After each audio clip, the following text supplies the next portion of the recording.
உங்களுக்கு வந்தால் தக்காளி சட்னி, எங்களுக்கு வந்தால் ரத்தம் அப்படின்னு சொல்கிற குரூப்பு தான் தாவேக்கா.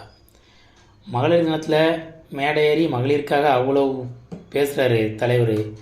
பட் வீட்டில் அவரோட மனைவிக்கு முழு சுதந்திரமே அளிக்கலை. வெளியே பெண்களுக்காக அவர் குரல் கொடுக்காராம், பெண்களுக்காக நிற்காராம்.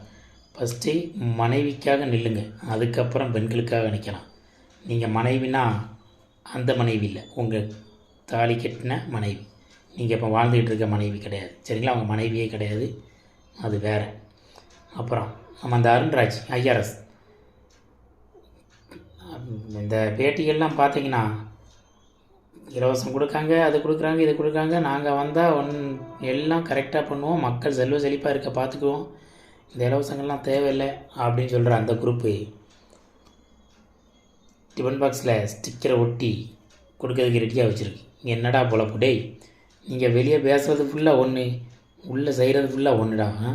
இப்போமே இப்படி அப்படின்னா உங்களுக்கு ஓட்டு போட்டு வேறு உங்களை செலக்ட் பண்ணி உங்களை உட்கார வைக்கணுமா? விளங்குமா? நான் ஏற்கனவே இருக்கிறவன் ஃபுல்லாக நல்லா சம்பாதிச்சிட்டான், என்ன அவனாவது ஏதாவது கொஞ்சம் கொஞ்சம் செய்வான் மக்களுக்கு அப்படின்னு நம்பி இருக்கவனுக்கே ஓட்டு போடலாம். உங்களுக்கு ஓட்டு போட்டால் நீங்கள் புதுசாக சொத்து சேர்க்கணுமே. நீங்கள் சொத்து சேர்த்ததுக்கு அப்புறம் தானே நீங்கள் மக்களை கவனிப்பீங்க. அப்புறம் எதுக்கு உங்களுக்கு ஓட்டு போடணும்? அதுக்கு இருக்கவனுக்கே ஓட்டு போட்டு போயிடலாமே. என்னடா பொழப்பு டேய். ஆள் இந்த அவனோட இந்த பிறக்கும் படைக்கிட்ட இது மாட்டினிலேருந்து தலைவரை கொஞ்சம் வெளியே காணும் பேட்டி, இல்லைனா வெளியே டெய்லி ஏதாவது ஒன்று பேட்டி கொடுப்பாரு, வெளியே காணும்.